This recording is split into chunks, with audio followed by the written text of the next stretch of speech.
মার্কিন president Donald Trump ও রুশ president Vladimir Putin ৭ বছর পর প্রথমবার মুখোমুখি বৈঠকে বসতে চলেছেন।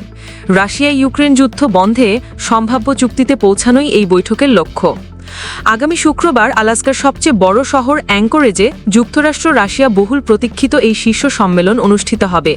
প্রশ্ন হল, বিশ্বের অন্য কোনো শহর বাদ রেখে আলাস্কাকে কেন এই দুই প্রভাবশালী নেতার বৈঠকের জন্য বেছে নেওয়া হলো?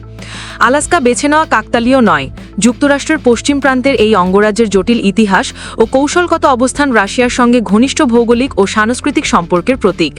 যুক্তরাষ্ট্র ও রাশিয়ার অতীত সম্পর্কের সঙ্গে এর কৌশলগত ও প্রতীকী তাৎপর্য শতাব্দীর পর শতাব্দী ধরে জড়িয়ে আছে। 18শো শতাব্দী থেকে রুশ উপনিবেশ থাকা আলাস্কা 1867 সালে জার আলেকজান্ডার দ্বিতীয় যুক্তরাষ্ট্রের কাছে $72 লাখ বিক্রি করেন।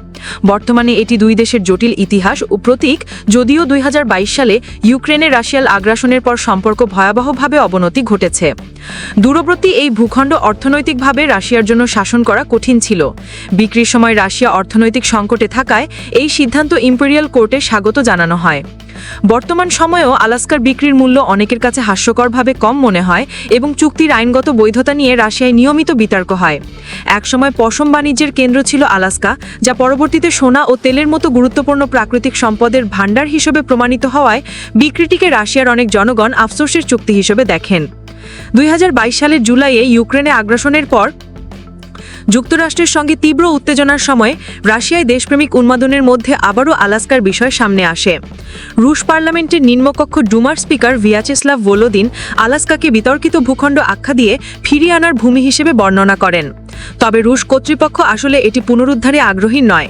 2014 সালে এক অবসরপ্রাপ্ত সরকারি চাকরিজীবী যখন পুতিনকে আলাস্কা পুনরুদ্ধারের সম্ভাবনা নিয়ে প্রশ্ন করেছিলেন, তিনি জবাব দেন, "আমার প্রিয়, আপনি আলাস্কা দিয়ে কি করবেন?" এবং যোগ করেন, "ওটা খুব ঠান্ডা।"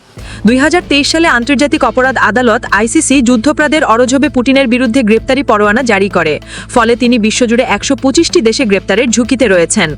যুক্তরাষ্ট্র আইসিসির এখতিয়ার স্বীকার করে না, ফলে আলাস্কায় সম্মেলন আয়োজন পুতিনের জন্য সম্ভাব্য আইনি জটিলতা থেকে মুক্তি দেয়। এর আগে যুক্তরাষ্ট্র গাজার যুদ্ধাপরাধ মামলায় আইসিসির পরোয়ানা থাকা ইসরায়েলের প্রধানমন্ত্রী বেনিয়ামিন নেতানিয়াহুকেও অভ্যর্থনা জানিয়েছে। রুশ ভূখণ্ড ও আলাস্কার মধ্যে রয়েছে বেরিং প্রণালী, আর এটির দূরত্ব মাত্র 4 কিলোমিটার। রুশের এত কাছে এই অঙ্গরাজ্য দুই দেশের জটিল অতীত ও সম্ভাব্য কূটনৈতিক পুনরারম্ভের প্রতীক। একসময় রুশ ভূখণ্ড হওয়ায় আলাস্কা ভূজিনৈতিক গুরুত্ব ও ঐতিহাসিক উত্তরাধিকারের প্রতীকী মিলনস্থল।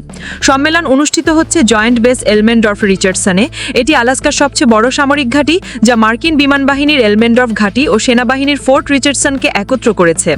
এই দূরবর্তী সামরিক ঘাঁটিতে যুক্তরাষ্ট্রের আধুনিকতম যুদ্ধ বিমান মোতায়েন রয়েছে এবং এটি সর্বোচ্চ নিরাপত্তা ও গোপনীয়তা নিশ্চিত করতে সক্ষম। ঠান্ডা যুদ্ধের শুরু থেকে এই ঘাঁটি এখনও মার্কিন উত্তরাঞ্চল প্রতিরক্ষা কাঠামোর মূল অংশ। আলাস্কা যুক্তরাষ্ট্র রাশিয়ার আর্কটিক স্বার্থের মিলনস্থল, যা জাহাজ চলাচলের রুট থেকে শুরু করে প্রাকৃতিক সম্পদের মজুদ পর্যন্ত বিস্তৃত। এখানে বৈঠক আয়োজন প্রচলিত কূটনীতির বাইরে গিয়ে আর্কটিক বিষয়ে মনোযোগ দেওয়ার ইঙ্গিত বহন করে।